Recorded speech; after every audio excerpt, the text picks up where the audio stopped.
Weird choice, right? I don't care. Tonight we got to do it. Now, ladies and gentlemen, I'm telling you, we're going to do a number that I think could only be done on Canadian television because it is so hip. The producer of this show, her name is Louise Wood, and I remember because it was my mother's maiden name, Wood. She was Shirley Wood from Toronto, Canada. Louise came to me and said, I'd like you to do, what do you think about doing an organ summit with you and the three greatest organ players alive? And I said, holy cow, what an idea. And she made it happen. She knew who to call. She called the greatest organist, and it's a dying art, but we got him here tonight, and you're going to hear something that I don't think you'll ever hear again. Ladies and gentlemen, first, it gives me a great deal of pleasure to introduce my friend, the last of the best and one of the greatest, funkiest, downest soul organ players on the planet, Dr. Lonnie Smith, ladies and gentlemen. Doctor, thank you for being here. Over here, a man who I studied when I was supposed to be studying sociology at the University of Toronto, from where I graduated in about 1971 or 2. I can't exactly remember. If you remember the 70s, you weren't there. But I was mostly at George's Spaghetti House listening to this man play funky soul organ with the best of them. Ladies and gentlemen, Canada's own Doug Riley. They used to call him Dr. Music, so we got three doctors. I hold a doctorate from Lakehead University up in Thunder Bay. And this man came from Philadelphia, PA, to blow us all away. Ladies and gentlemen, the greatest, Mr. Joey DeFrancesco. Joey, thank you for being here. I got an organ up here myself. This is a Hammond B3 organ, and we're going to do a little tribute, the four of us, and the great Orrin Isaacs and the house band. How about that band, ladies and gentlemen? This is by the late, great Jimmy Smith. It's called The Cat. Here we go. 1, 2, 3, 4, 1. Here we go. Let's go.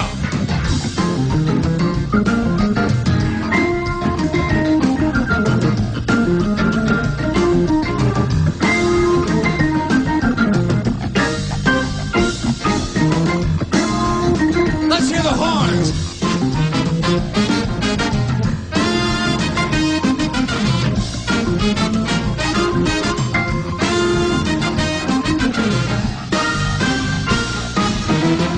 Dr. Lonnie Smith.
That's the way to back up fame right there.